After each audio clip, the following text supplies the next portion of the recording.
भवतु मे सदा सिद्धिर्भवतु मे सदा गुरु ब्रह्मा गुरु विष्णु गुरुदेवो महेश्वरः गुरु साक्षात् परब्रह्म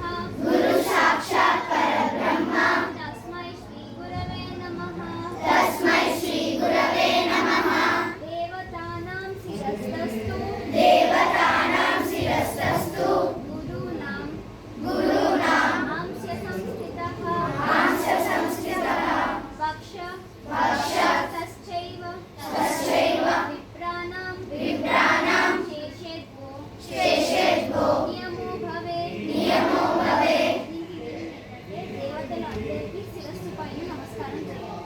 దేవతలందరికీ గురువులకు ముఖము నుండి నమస్కారం చేయాలి. పెద్దలందరికీ ఇక్కడ పెట్టి నమస్కారం చేయాలి. అర్థమైందా? మరి దేవతానాం శిరస్తస్తు